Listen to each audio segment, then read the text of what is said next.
Hi, everyone. Dr. Adriana Popescu here with you today. I'm on all these different platforms, challenging my technological prowess. I'm here on Facebook and YouTube and LinkedIn and Instagram. So if you see me kind of looking back and forth between cameras, it is because there are two cameras. You have to do, anyways, the technology, the way it works is I must be on two cameras at once. So why am I here today? Well, today is actually an interesting day. If you go to this website called National Calendar Day, you find out all kinds of interesting things about like National Hot Dog Day and National um like hot fudge sundae day and all kinds of crazy things. And I came across were National Paranormal Day, which is what today, May 3rd, is. So I thought, given my rather interesting background with the paranormal, that I might share a little bit about my story with you guys and give you some, perhaps a different perspective on what we're calling paranormal, because I want to normalize it and say that it's actually a lot more normal than most of us will think. So that's kind of my theme for today. And I'm just going to look back and forth between the two cameras. So why don't I just start with my story? As a little girl, I was aware of all kinds of things that I didn't realize I was aware of. It was always hard for me to sleep at night. And I really didn't like being not even so much in the dark, but being in a quiet room. So I always had to have the radio on at night. And in retrospect, I realized I was aware of a lot of things at night, like many of us are, that made me super uncomfortable. And then listening to the radio was a way to feel safe. As I got a little bit older, my parents got divorced, and my dad moved into this house, this really old, creepy house. And we knew that the guy who had lived there before us had died in that house. And I could definitely feel his presence. And this was also, I was around 9 years old. This was also around the time that I really got into horror movies. So I would be in the basement of this really like creepy old house that would, creak, the stairs and the walls and things would creak. And I'd be down in the basement watching like Poltergeist or The Exorcist or, the Nightmare on Elm Street movies, but particularly Exorcist and Poltergeist, like all these like horror movies about ghosts really gave me the impression that this was a scary thing, that ghosts, spirits, whatever, were a real thing, and that they certainly were more powerful than me and definitely out to get me and do bad things to me, because this is what I saw in the movies and that's what I thought was normal. It probably didn't help that I was in Catholic school at the time as well. And I think you get a healthy dose of fear of spirits, demons, and that kind of thing from religion as well. And that really freaked me out. But I didn't know what to do with any of that. Fast forward a few years, I'm 15 years old, my father passes away. There were so many things that happened after he died that made it very clear to me that souls go on. I had a synchronistic experience in Grand Central Station. I was living in New York with my mom and walking through Grand Central Station, and this Hare Krishna guy who I would have never given the time of day to just came right up to me with this book and said, "You have to read this." And I took the book, and it was called Coming Back, The Science of Reincarnation. And I was really intrigued. And it corroborated for me some of the experiences that I was having, and that my mom was having with the spirit of my father that we could very clearly sense was still around. And I remember having this one experience of being sort of half asleep and my phone ringing and me picking up the phone and knowing my dad was on the other line, but he didn't say anything. Or in my dream, maybe he was actually talking to me. And then when I woke up, like the phone had actually rang, like my mom had heard the phone ring, but in my dream, I was talking to him on the phone. And I later found out, actually, only a few years ago, when I went to a conference for an organization that I definitely want to, promote on here called ASSIST, the American Center for the Integration of Spiritually Transformative Experiences. They do a lot of research on what they call after death communication. And I found that dream or that experience of speaking with your deceased loved one on a phone is actually a really common theme, which is amazing that there is such a thing and that I was having an experience that other people share. Fast forward a few more years, I'm in college and we're playing with the Ouija board. um, and this was really interesting to me too. So I was always a bit skeptical, being a bit scientifically minded. I mean, my dad was a doctor. I was sort of, oriented towards scientific data and proof, and um, had experiences. We were playing with this Ouija board, and there was a cemetery. I went to Dartmouth, and we actually had a cemetery on campus. My dorm was right by the cemetery. And we would be playing with this Ouija board and connecting with people who would say, yeah, I'm John Doe, class of 25. And one of our friends would actually go to the alumni center and look up like the alumni and find that person there. And it would say about he died in a fire. And we would find out, hey, there was a fire in the dorms back in 1920 something. And this guy was actually, a student there at the time. And I thought that's really interesting. But the real clincher, I kind of already was pretty convinced at this point that when we die, our spirit goes on, that it's not whatever it is, it's not the end when you don't go in the ground. I already was pretty clear on that. But I think the most moving personal experience was my friends were on the Ouija board. I wasn't even touching it. And we connected to the spirit of my dad. And, I'm talking with him and my friends are moving the thing. And he spells out in Romanian, which my friends don't know, te iubesc, which means I love you. And to me, having that experience was so validating and um God, I wish I could put words to it. It just like moved me so much because it made me feel like my dad's been with me all along, and he's okay and I'm okay. And that was really, really powerful for me to have that experience. So I always have this awareness, right? That there's something more out there. I just had no idea how to work with it. Fast forward many more years, and I end up going to graduate school at ITP, the Institute of Transpersonal Psychology here in Palo Alto, California.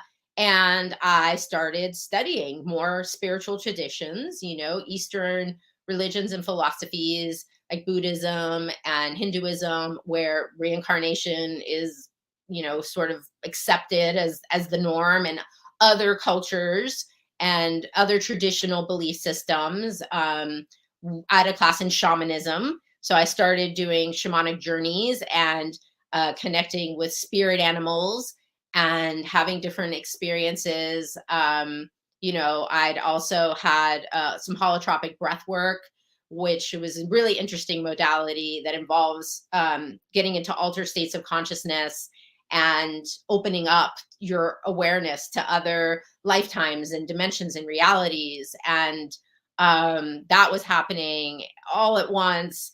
And I had this class with one of my favorite professors ever, Charles Tart, who I believe is still around.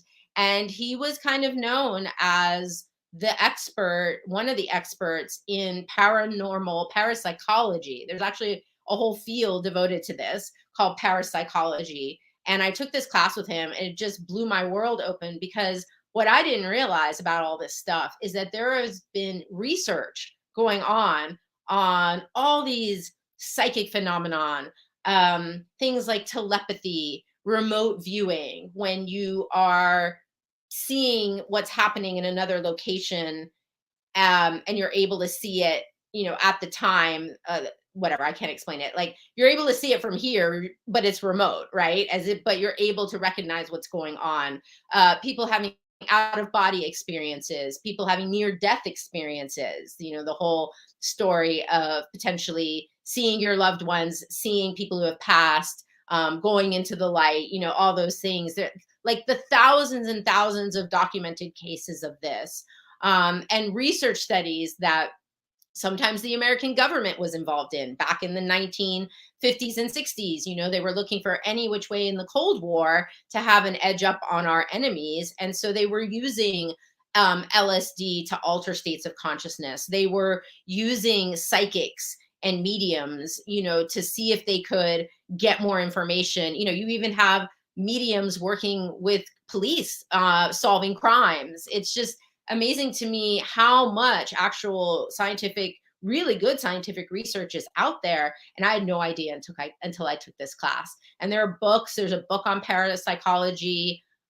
We studied several books. Russell Targ is another name that sticks out for me. And one of the people who was documenting this kind of all along and really interviewing experts in parapsychology about their research and their experiences, and people who had written books on the topic and stuff, is this guy, Jeffrey Mishlove.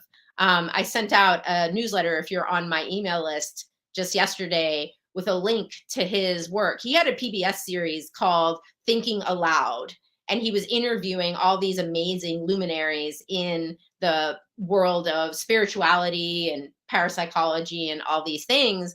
And it was a really cool show on PBS, and now they've resuscitated it and it's on YouTube. And we'll put a link in the comments to get to it. But I think that was just amazing to see. It's not just woo woo. People think this is out there and woo woo, and yet I can give you a statistic here. It was really interesting. I pulled up some information on, paranormal, and something like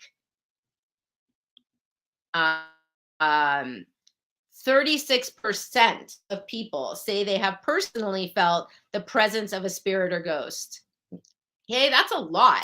And 90% of people have had an experience of having dreams or something, or demons or something like that, happening in their dreams. And one of the things that I have since learned is that oftentimes this kind of communication, at least with the spirit world, can often happen in your dreams when you dream about a loved one who has passed or something along those lines, because oftentimes we're not receptive enough in our waking state to be able to recognize when someone might be trying to come through and communicate with us. So fast forward a little bit further, I was really intrigued at this point, and really encouraged by the experiences that I had had, feeling validated in them, also having experiences of deja vu. I'd had a number of those traveling where I would go somewhere and have a very strong felt sense that I had been there before, or I would get downloads of things that had happened there. Ooh, like bad things happened here. I could sense the presence of spirits in different places I traveled. Tahiti really stood out to me. They would have these outdoor temples called Marais. And I remember being there with my friend I wouldn't even get out of the car at one of them because I could really sense some very dark spirits that were present. And at that time, I didn't have tools to deal with that. And I didn't want to interact with that. I was still pretty scared. It really wasn't until about 12 years ago when I discovered Access Consciousness that I finally really got some good mentorship and guidance around what to do with all of this. I met a woman named Shannon O'Hara, who is a Talk to the Entities creator. She created this modality using Access Consciousness tools. And I mentored with her for many, many years and became a Talk to the Entities facilitator and started teaching classes about how to help people communicate with the spirit world. And one of the things that Shannon talks about is you really can do four things with spirits. You can clear them because they will get attached to people, places, and things. You can communicate with them, and you can also receive from them and cooperate or collaborate with them and create with them. And that was really interesting to me. So once I used the tools of access to get over my fears around the topic, all of a sudden it's like the floodgates opened and I realized there were so many beings without bodies that were trying to get through to me and had been for a very long time. I just didn't realize that it was happening, and I certainly didn't know what to do with it. I was kind of putting it over here and blocking it. Once I opened up to it, it was a little intense at first, and it was a little freaky because I felt like they were around me all the time, because a lot of them are desperate. I mean, imagine if you have died and you're right here and you're like, hi, to your loved ones, but they can't or won't pay attention to you. And the other thing that Shannon taught me was that anybody can actually cultivate this ability to communicate with spirits. I'm not like something special. I might call myself a medium because I'm able to do this, but I don't believe that other people are incapable of it. In fact, I've worked with many, many people and taught classes and worked with them one-on-one, helping them find ways to become aware of spirits. We all have entity awareness signs. the back of, the hairs on the back of your neck might stand up. You might have shivers or tingles. I used to get weird, like gassy feeling in my gut, and then it was very loud. My gut would start making noises, and I was like, "Body, can we have a different way of getting the information?" And then it started coming more as like feeling like something is passing through my crown chakra, or that there's a pressure being applied to my head. So we all have these entity awareness signs. The other thing that I discovered was that a lot of what we consider a mental illness, it may in fact actually not be what we think it is. It might actually be an awareness of spirits. For example, hearing voices. A lot of people, from the Western psychological or psychiatric perspective, if you're hearing voices, we would call that an audio hallucination. And we might say that you're psychotic and you should probably be on some antipsychotic meds to make those voices go away. What I can tell you from having actually worked with schizophrenics for many years and early in my career is that those medications never really made the voices go away. It may have quieted them a little bit, but those people still were, what I now believe to be true or know to be true, is they were actually aware of other beings. Just like dogs can hear sounds, we humans can't. These people were seeing and hearing and communicating with different kinds of people that I maybe wasn't aware of. And at that time, I had enough from my graduate school training to at least accept and not invalidate my clients who were saying, there's a guy there standing in the corner. And I would say, there might very well be. I don't see him, but I believe that you see him. And I think just validating a person's experience and not making them wrong and saying there's something wrong with you and you should be on meds, was the start of what I think I'm doing now, which is empowering people to know what they know and know that they know. So that was really powerful work as well, is having these experiences with people who were experiencers. And then I started learning again back in grad school. So I'm working with clients at this point as well. And back in grad school, I had a class on spiritual emergency and this whole concept of spiritual emergence, and that many of these things that we're calling paranormal are actually what we might refer to as spiritually transformative experiences, communicating with a loved one who has passed, having a near death experience. There's this amazing book that I think everybody should read called Proof of Heaven. It was written by this guy, Eben Alexander, and I saw him speak not long after grad school. This is a profound, I can't even begin to explain to you. Raymond Moody is done an endorsement here. And Raymond Moody is an expert in the near death experiences. He's done a lot of this research on these things. This is a guy, MD doctor, who was like a neuroscientist at Harvard. And he got very, very mysteriously sick with, I think, meningitis, and ended up in the hospital in a coma. And in the time that he was in coma, his spirit was kind of in and out of worlds. He was very aware. He could hear what the doctors were saying and like what his family members were saying in the room with him. And at the same time, he was having this profound spiritual experience in another dimension and another reality. And he documented it. He remembers it all very clearly. He's written other books on it as well. But this Proof of Heaven book is amazing. Again, and he cannot explain how any of that was possible. He cannot explain with conventional science how he had this profound spiritual experience and gleaned information from it that there was no way he'd not had access to it before. I won't give it away, and spoil it, but I highly recommend. There's a big surprise twist in it, and it's an amazing, amazing book. So, and this one too, I love this one, The Afterlife of Billy Fingers. This is a really cool story about how my bad boy brother proved to me there's life after death. And Nita Moorjani wrote about her own experience of the near-death experience when she was sick. But this one is cool because this is a woman who was a skeptic. She didn't have any belief in life after death, and she was a writer. And her brother was an alcoholic, and he passed away, and came to her in spirit form and said, I want to write a book with you. So this is about like what happens when his experience of what happened when he died.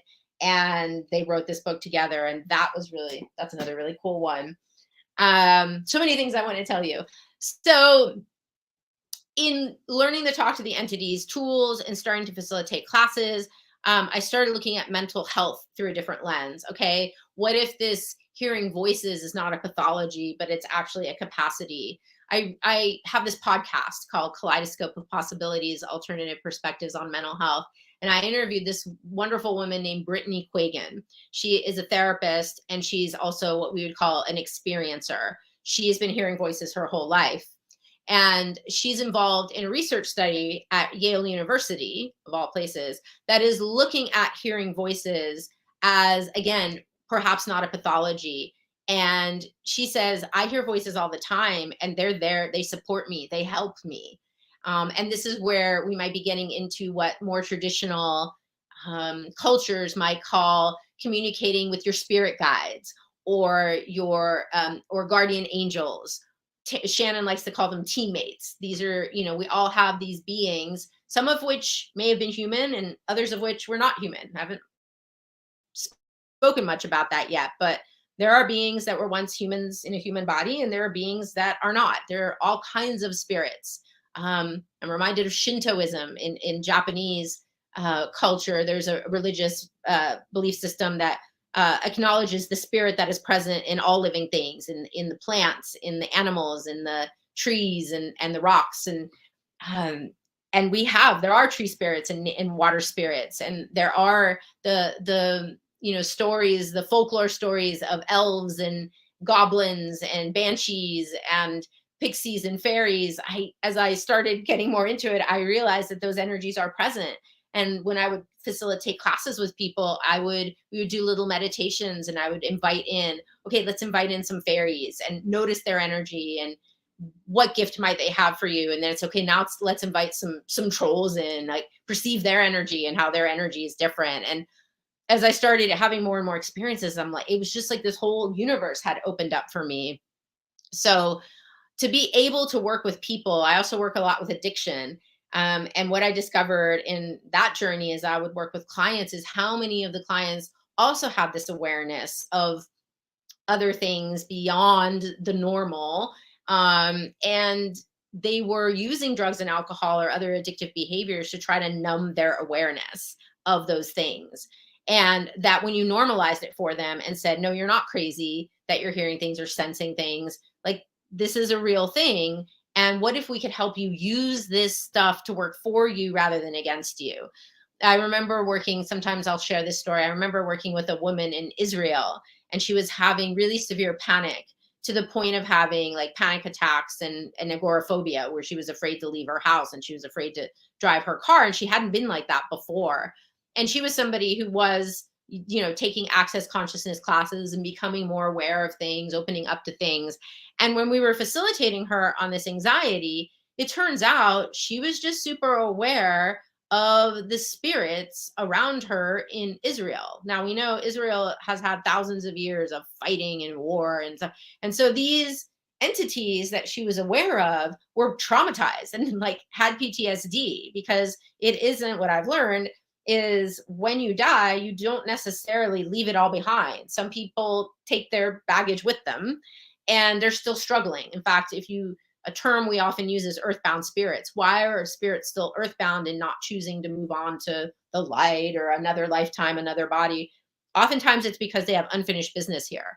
I've had sessions with clients where a deceased loved one has shown up and said, I'm so sorry I wasn't there for you. And I'm actually able to do like family therapy or couples therapy, to help people make peace with one another so that they're able to let go and choose something different.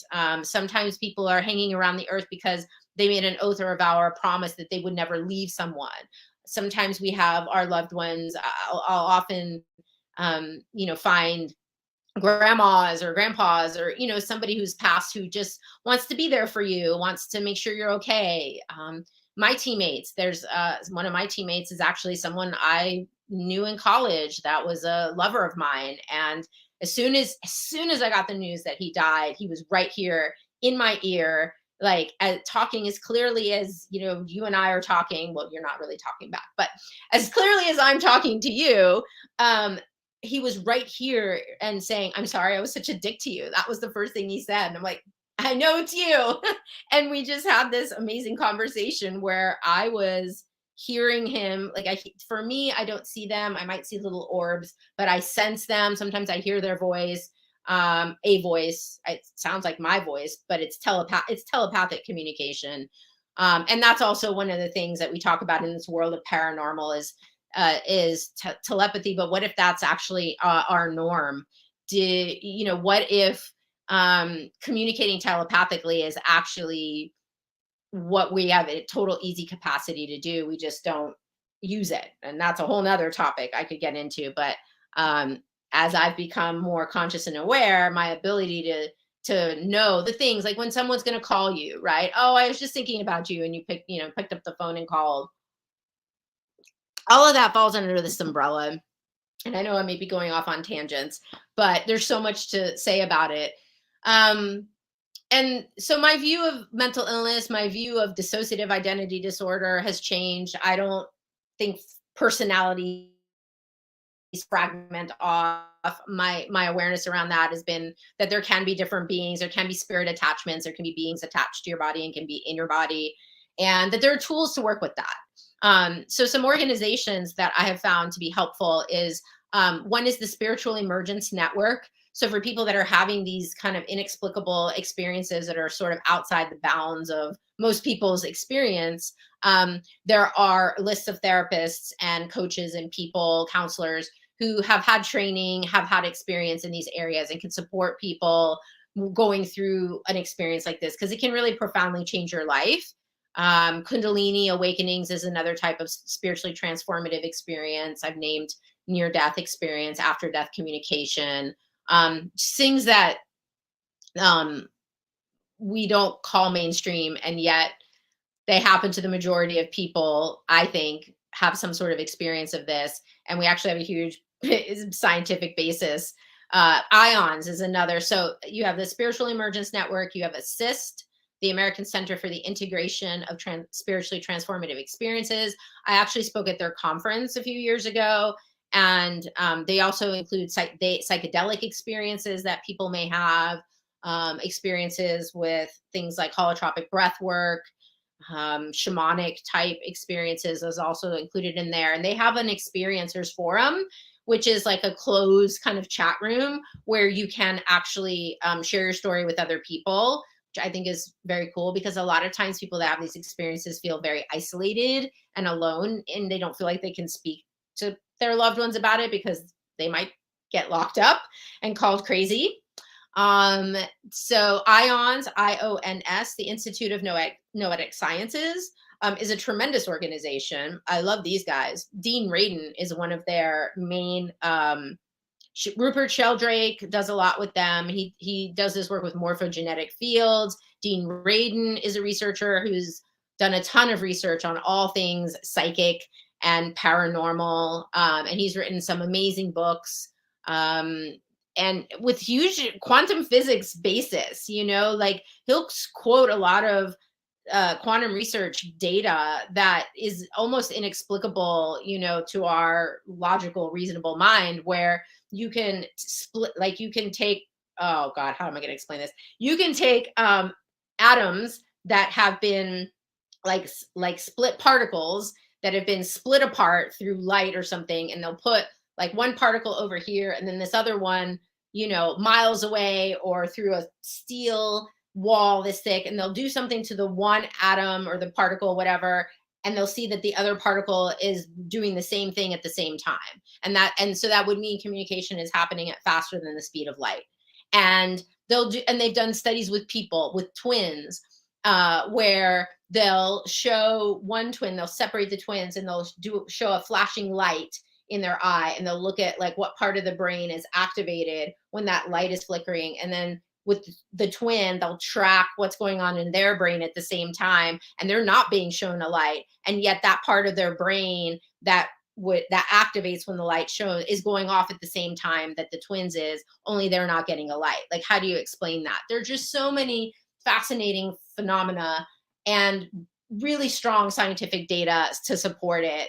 Um, and they do studies at ions on mediums. I went to their conference and it was so cool because you would get a presentation from a scientist who was doing all this research on, let's say, after death communication, and all those stories, that you may have heard about, where a kid, sits down, a little kid who's never taken a piano lesson in his life sits down at the piano and suddenly like plays an entire, symphony on the piano. And how did he know how to do that? And or he remembers that in another lifetime he was general so and so in the blah blah army, and you can go in the archives and find out that there was such a person and they died in some sort of plane crash in World War II. And how did the kid have that information, access to that information? So I'm sitting there in the audience and hearing, this research. And then the next right after that, we'll have a medium or channel come on and guide us through like some experience of actually having that kind of communication. So I love IONS. I think they're a great organization. And what else? The Association for Transpersonal Psychology is another one. We kind of put all of this under that umbrella: transpersonal psychology, parapsychology. At that IONS conference, the last time I went, back in 2017, what my mom passed away during the conference. I got a call in the middle of the night, and I kind of knew it was coming. She'd been sick for a long time. She was 83 years old.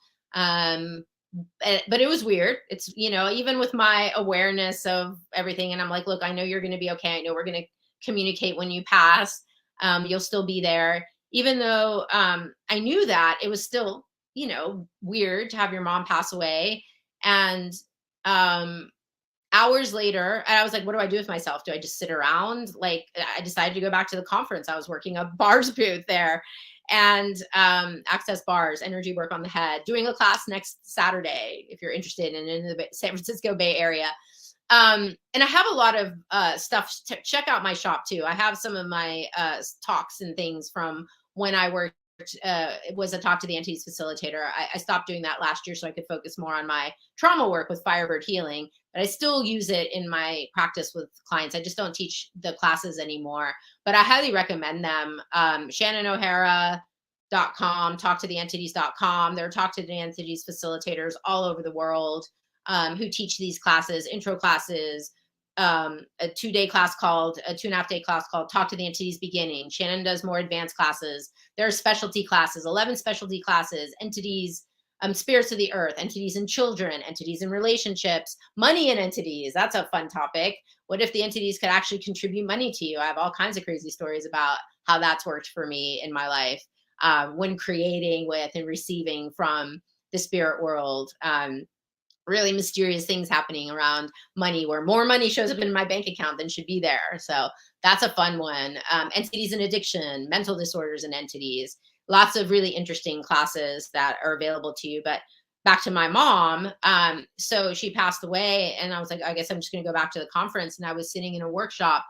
It was hours later, and I just felt her, and it was so much emotion there. Like, oh my God, I found you. And I'm like, yeah, mom, you're okay. And she's like, I am. She was kind of wound up and like discombobulated and stuff. I'm like, it's okay. I'm here and you're all right. And I think I helped her connect with some of her spirit guides. And I knew her parents had already come to me, or deceased parents had already talked with me. I'm like, can you find your mom and dad? They're waiting for you. And yeah, it just made her passing so much easier for me, knowing that she was there, knowing she was okay, having that connection with her. It's changed over time.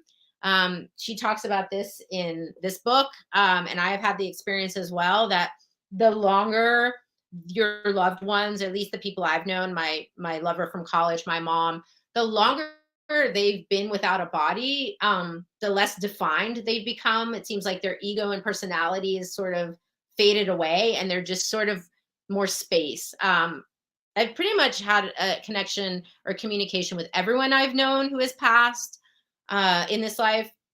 I had a college friend who was killed in a really tragic car accident. And when I asked her to come so I could just, hey, if you're still out there. And she came to me as this amazing angelic being. Like there were no words exchanged. She was just this beautiful light energy. She just didn't even have that sense of the girl I knew. She was just this radiant being of light. That was really amazing to experience as well. So, anyways, I could go on and on with the stories, and it's really been a tremendous blessing to me to have these experiences. So I thought for National Paranormal Day, I might share some of those with you. I've talked about some cool resources. Here's another woman whose work I love, Barbara Stone.